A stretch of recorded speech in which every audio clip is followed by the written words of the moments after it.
Hi guys दोस्तों, मैं रोहित। आप लोग देख रहे हैं target with Rohit YouTube channel. अगर आप लोग इस चैनल पर पहली बार विजिट कर रहे हैं साथी, तो आप लोग सब्सक्राइब और बेल आइकन दबाना बिल्कुल ना भूलें। आज मैं आपको डीएलएड 2018 तृतीय सेमेस्टर का प्रश्नोत्तरी कराने चल रहा हूं साथी। ठीक है, देखिए 2018 का प्रश्नोत्तरी में जो बहुविकल्पी क्वेश्चन में पूछा गया क्वेश्चन है साथी।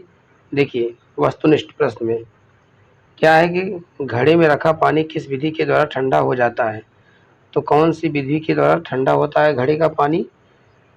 तो संवहन विधि होगी नहीं, क्वथन होगा नहीं, चालन होगा नहीं, क्या होगा साथी? वाष्पन होगा। ठीक है, वाष्पन। घड़े में रखा पानी वाष्पीकरण के कारण ठंडा हो जाता है। जितना वाष्पीकरण अधिक होता है उतना ही पानी ठंडा होता है। दरअसल मिट्टी के बर्तन में किसी भी धातु के बर्तन की तुलना में वाष्पीकरण इसलिए होता है क्योंकि मिट्टी के बर्तन में छोटे छोटे छेद होते हैं। मिट्टी के बर्तन में क्या होते हैं? छोटे छोटे क्या होते हैं? छेद होते हैं। इन छेदों में से मटके का पानी बाहर आता है और बाहर की गर्मी से भाप बनकर उड़ जाता है। ऐसा होने से मटके के अंदर का तापमान काफ़ी कम रहता है और यह वाष्पीकरण हो जाता है। जो मिट्टी के बर्तन में छोटे छोटे छिद्र जो केशकात, ठीक है, ये क्या होते हैं? केशकात की तरह होते हैं, बहुत जैसे बारीक छेद होते हैं। ठीक है, चलते हैं अगले क्वेश्चन पर। क्वेश्चन नंबर सेकंड है, एजुसेट क्या है? एजुसेट क्या है? तो एजुसेट क्या है? एक शैक्षिक सहमति नहीं होगी, शैक्षिक कार्यक्रम नहीं होगा। क्या है? शैक्षिक उपग्रह है। ठीक है, बी ऑप्शन। ए भी गलत है, सी भी गलत है, डी भी गलत है। तो हमारा ऑप्शन क्या होगा? बी। एजुसेट एक शैक्षिक उपग्रह है। एजुसेट शिक्षा के क्षेत्र में भारत का पहला उपग्रह है। भारत का पहला उपग्रह कौन सा है? एजुसेट।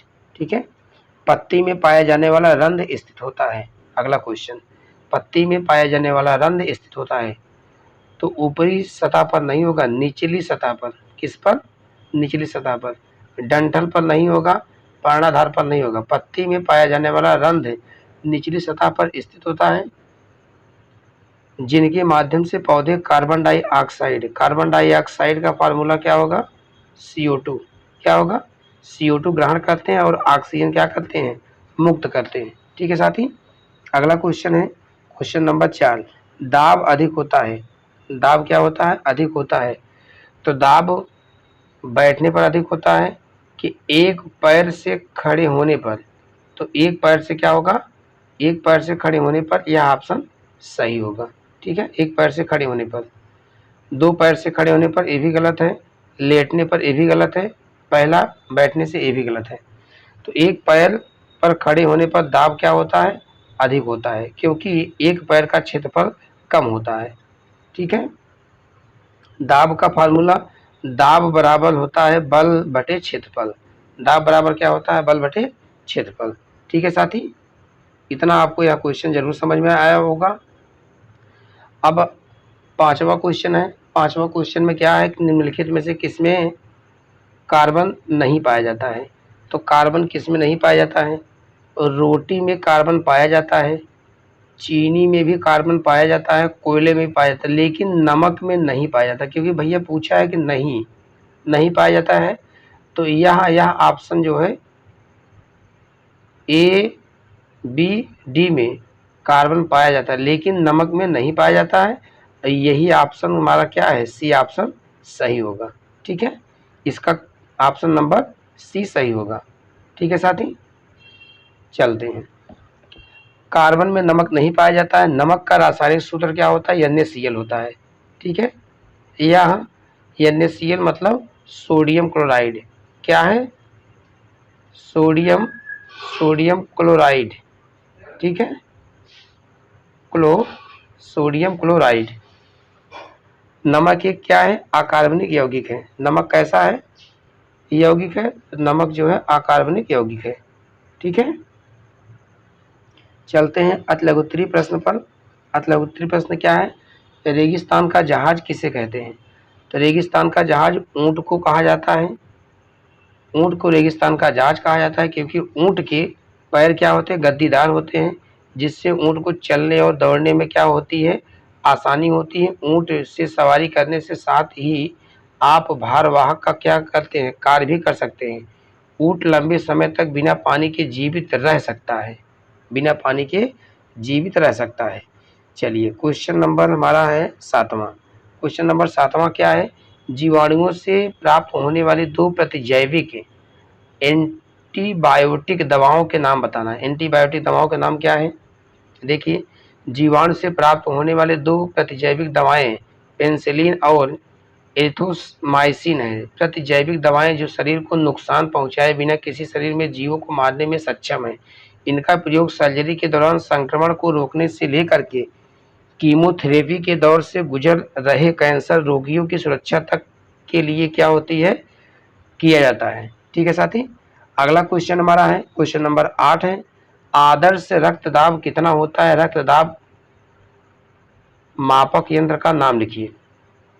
एक स्वस्थ मनुष्य का आदर्श रक्तदाब क्या होगा, 120 से 80 या 80 से 120 हो सकता है या होता भी है।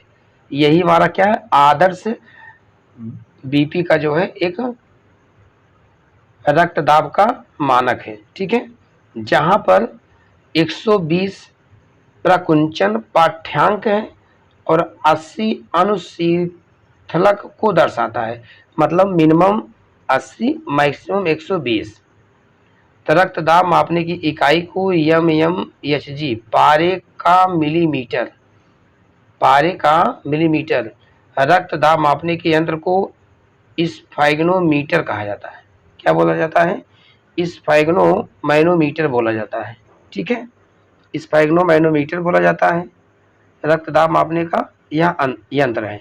चलिए अगला क्वेश्चन है, मनुष्य की श्रवण क्षमता किस आवृत्ति तक सुग्राह्य है, मतलब सुनने में क्षमता मनुष्य की कितनी हो सकती है।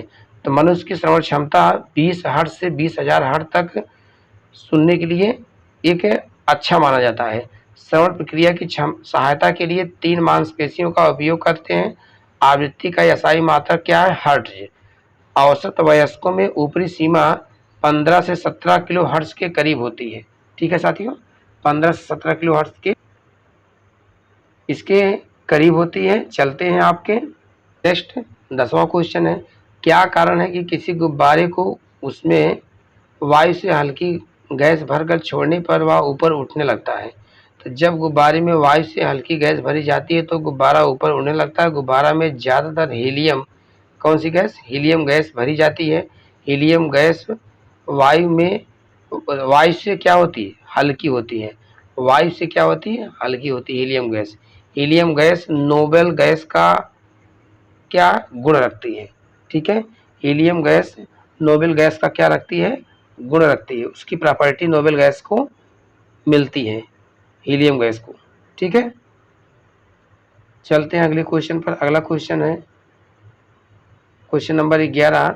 इसमें पूछा है निकट दृष्टि दोष के करने के लिए चश्मे में कौन सा लेंस प्रयोग किया जाता है। निकट दृष्टि दोष को दूर करने के लिए चश्मे में कौन सा लेंस का प्रयोग किया जाता है।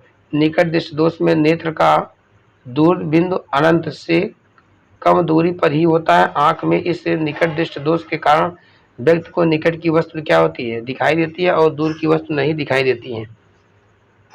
इस समस्या को दूर करने के लिए अवतल लेंस, क्या, अवतल लेंस का प्रयोग किया जाता है। किसका किया जाता है, अवतल लेंस का प्रयोग किया जाता है।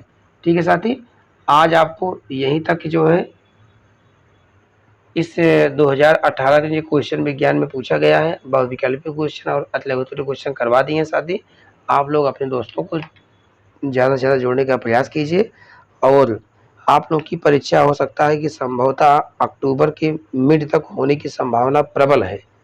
बाकी जैसे भी कुछ अपडेट पीएनपी की तरफ से आएगी साथी, मैं आप लोग को बीच में अवगत कराऊंगा। ठीक है, साथ समय आज की क्लास यहीं तक। बाकी आपको लघुत्तरीय प्रश्न नेक्स्ट क्लास में बताएंगे साथी। बहुत बहुत धन्यवाद। All the best. जय हिंद, जय भारत।